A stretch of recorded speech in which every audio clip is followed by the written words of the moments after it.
Selamat siang kepada Pak Kosmas selaku dosen manajemen keuangan. Selamat siang untuk teman-teman semua. Di sini kami dari kelompok 8 ingin mempresentasikan hasil kelompok kami yang berjudul manajemen piutang, yang beranggotakan yang pertama saya sendiri Ivan Rano Situmorang, yang kedua Tesalani Kaloris, yang ketiga Agnes Sylvia, yang keempat Yeskia Pasca. Apa itu manajemen piutang? Manajemen piutang adalah proses rangkaian kegiatan yang perusahaan lakukan untuk mengelola piutang usaha sehingga dapat berjalan dengan baik.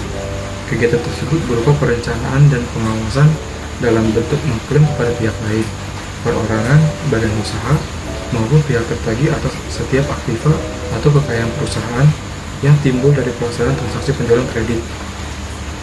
Tujuan penjualan kredit: yang pertama, merangsang minat para langganan; yang kedua, menaikkan volume penjualan; yang ketiga, meningkatkan laba bersih perusahaan; yang keempat, strategi menangkan persaingan lebih besar dari memperbesar marketplace. Manfaat manajemen piutang dalam membantu suatu usaha atau bisnis dalam hal pengelolaan piutang, dan juga dapat memastikan bahwa piutang perusahaan dapat tertagih sehingga dapat masuk ke dalam kas perusahaan yang nantinya akan menambah keuntungan. Berikut ini adalah beberapa manfaat manajemen piutang dalam bisnis dan usaha. Yang pertama, meningkatkan profit; yang kedua, mengurangi risiko kecurangan; yang ketiga, membantu menghadapi persaingan bisnis.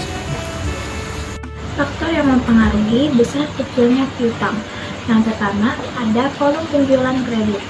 Lalu, ada syarat penjualan pembayaran kredit. Lalu, ada ketentuan tentang pembatasan kredit. Lalu, selanjutnya ada kebijakan dalam pengumpulan piutang. Ada kebiasaan para pelanggan. Di sini dinyatakan berarti ada potongan atau tidaknya. Lalu, ada lama persyaratan kredit, dan yang terakhir ada karakteristik kredit. Biaya atas piutang. Ada 4 biaya atas piutang. Yang pertama, biaya penghapusan piutang.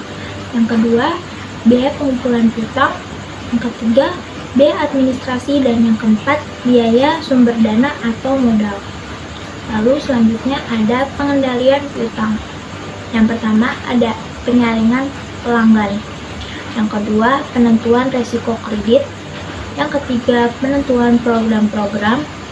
Yang keempat, pelaksanaan administrasi yang berhubungan dengan penarikan kredit.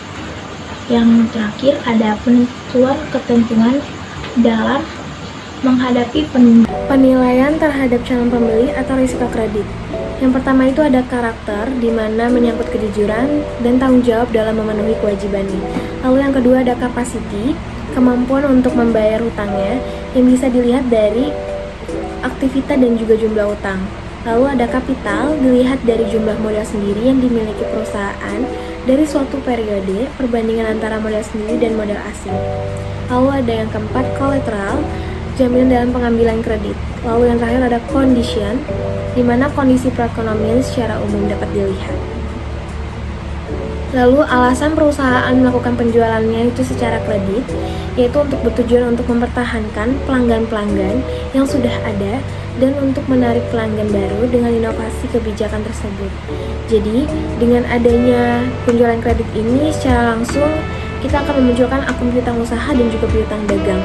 Jadi beberapa alasan mengapa perusahaan melakukan penjualan kredit itu: yang pertama untuk meningkatkan penjualannya, lalu yang kedua untuk membuat perusahaan memiliki kapasitas produksi bagi yang menganggur, lalu juga yang terakhir ada persaingan pasar. Hal-hal yang terkait dalam pengumpulan piutang dan kebijakan kredit. Di sini yang pertama ada standar kredit, kualitas minimum penilaian kredit diminta dari kredit yang dapat diterima oleh perusahaan. Jadi variabel yang harus dipertimbangkan dalam pemberian kredit ini, yang pertama itu untuk melakukan kualitas piutang dagang yang dapat diterima, lalu jangka waktu periode kredit, lalu ada potongan tunai untuk pembayaran lebih awal, lalu ada program pengumpulan piutang. Yang kedua itu termin kredit, jangka waktu periode kredit, dan potongan tunai yang diberikan jika dilakukan pembayaran lebih awal. Hal-hal yang terkait dalam pengumpulan piutang dan kebijakan kredit. Pertama adalah potongan tunai.